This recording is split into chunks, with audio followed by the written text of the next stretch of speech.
Hi so welcome to edu for you. So ഇന്ന് നമ്മുടെ ഒപ്പം ഉള്ളത് ഇവിടെ എൻക്ലെക്സാറും ട്രെയിനിങ് എടുത്തൊരു നമ്മുടെ ഒരു സ്വന്തം ക്ലൈൻ്റ് ആണ്. സാൻഡ്രയാണ് നമ്മുടെ ഒപ്പം ഉള്ളത്. സോ ആള് നമ്മുടെ എൻക്ലെക്സാറും കോച്ചിങ് എടുത്ത് ആളത് പാസ്സായി കഴിഞ്ഞു. അപ്പോൾ നമുക്ക് ആള് എന്താണ് നമ്മുടെ കോച്ചിങ്ങിനെ കുറിച്ച് പറയാനുള്ളത് എന്നൊക്കെ നമുക്ക് നോക്കാം. So Sandra, welcome to edu for you. എങ്ങനെയുണ്ടായിരുന്നു എക്സ്പീരിയൻസ് ഒക്കെ?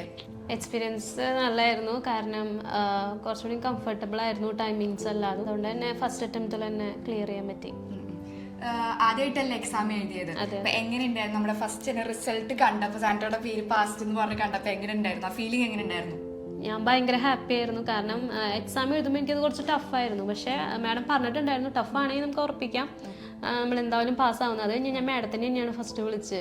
മാഡം ഭയങ്കര ഹാപ്പി ആയിട്ടുണ്ടായിരുന്നു. ഇപ്പൊ വർക്കിംഗ് ആയതുകൊണ്ട് തന്നെ എങ്ങനെയായിരുന്നു ക്ലാസ് ടൈമും വർക്കും എങ്ങനെ ഹാൻഡിൽ ചെയ്തിരുന്നത്? ഇപ്പോൾ ഡേ ഷിഫ്റ്റ് ആണെങ്കിൽ ഞാൻ നൈറ്റ് ക്ലാസ് സാധാരണ പോലെ കേൾക്കും. അല്ലെങ്കിൽ ഞാൻ രാവിലെ വന്നിട്ട് നൈറ്റ് ഡ്യൂട്ടി കഴിഞ്ഞിട്ട് നമുക്ക് ടൈമിങ് അതിനനുസരിച്ചുള്ള കാണും. ഇപ്പൊ നമ്മൾ റെക്കോർഡ് വീഡിയോസ് പ്രൊവൈഡ് ചെയ്തിരുന്നല്ലോ, അത് എത്രത്തോളം ഹെൽപ്ഫുൾ ആയിട്ടുണ്ട്? ഭയങ്കര ഹെൽപ്ഫുൾ ആയിരുന്നു. കാരണം ഇപ്പോൾ എനിക്ക് ചില ടൈമിലൊന്നും കാണാൻ പറ്റാറില്ല. അപ്പോൾ നമുക്ക് ആ പോർട്ടൽ കയറി കഴിഞ്ഞാൽ ഏത് ക്ലാസ് എന്ന് വെച്ചാൽ നമുക്ക് എടുത്ത് കാണാൻ പറ്റും. നമ്മുടെ ഇപ്പം കസ്റ്റമർ സപ്പോർട്ട് സിസ്റ്റം എപ്പോഴും കോൺടാക്ട് ഉണ്ടായിരുന്നു. ഇപ്പൊ എന്തെങ്കിലും ടെക്നിക്കൽ ഇഷ്യൂ ഒക്കെ വന്നതിന് ഹെൽപ്പ് ചെയ്യാൻ അവർ ഹെൽപ്പ് ചെയ്തിരുന്നോ? അവരപ്പം തന്നെ മെസ്സേജ് അയച്ച് അപ്പം തന്നെ റിപ്ലൈ തരും. എന്തെങ്കിലും സൈഡിൽ എന്തെങ്കിലും ബ്ലോക്ക് അങ്ങനെ എന്തെങ്കിലും ഉണ്ടാവുമെങ്കിൽ അപ്പം തന്നെ ക്ലിയർ ഔട്ട് ചെയ്ത് തരും. അപ്പോൾ പ്രസന്റേഷൻസ് ത്രൂ ആയിരുന്നോ ക്ലാസ്സസ്?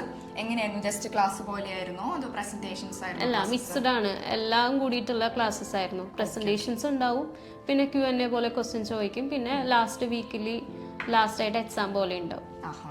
അപ്പം എക്സാം നിങ്ങൾ എഴുതുമ്പോൾ ലൈക്ക് എല്ലാ വീക്കിലി ആയിരുന്നോ അതോ മന്ത്ലി വൈസ് ആയിരുന്നോ ഇവാലുവേഷൻ ഉണ്ടായിരുന്നത്?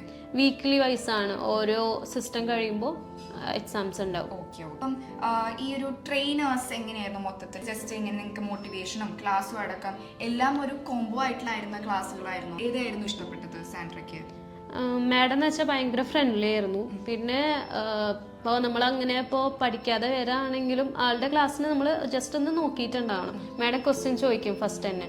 സ്റ്റഡി മെറ്റീരിയൽസ് ഒക്കെ എങ്ങനെ ഉണ്ടായിരുന്നു? അപ്പം അത് ഉപകാരപ്പെട്ടിരുന്നു? അതായത് നമുക്ക് ഒരുപാട് എക്സ്പെൻസീവ് ആയിട്ടുള്ളതാണ് യു വേൾഡ് എന്ന് പറയുന്നത്. അതിലത്തെ ക്വസ്റ്റ്യൻസ് ആണ് കൂടുതലും ഡിസ്കസ് ചെയ്തിരുന്നത്.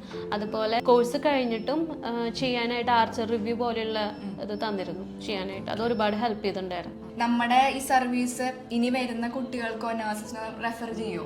തീർച്ചയായിട്ടും ഞാൻ റെഫർ ചെയ്തിട്ടുണ്ട്. സാൻഡ്ര, അപ്പോൾ ഓൾ ദി വെരി ബെസ്റ്റ്. ഇനി മുന്നോട്ടുള്ള ജേർണിയിൽ നല്ലൊരു തുടക്കമാവട്ടെ. എൻക്ലെക്സാറും പാസ്സായ പോലെ ഒരു സന്തോഷമായ തുടക്കമാവട്ടെ ഈ ഒരു പുതുവർഷം. സോ ബാക്ക് ടു നമ്മുടെ എഡ്യു ഫാമിലിയിലേക്ക് വരുമെന്ന് വിചാരിക്കും, നമ്മളെ എവിടെയെങ്കിലും വെച്ച് കാണുമെന്ന് വിചാരിക്കുന്നു. So thank you. സോ ഈ ട്രോഫി നിങ്ങൾ എല്ലാവരും കണ്ടിട്ടുണ്ടാവുമല്ലോ. സോ ഈ ട്രോഫി നമ്മുടെ എൻക്ലെക്സാറൻ വിന്നേഴ്സിന് കൊടുക്കുന്ന ഒരു ഡെഡിക്കേറ്റഡ് സംഭവമാണ്.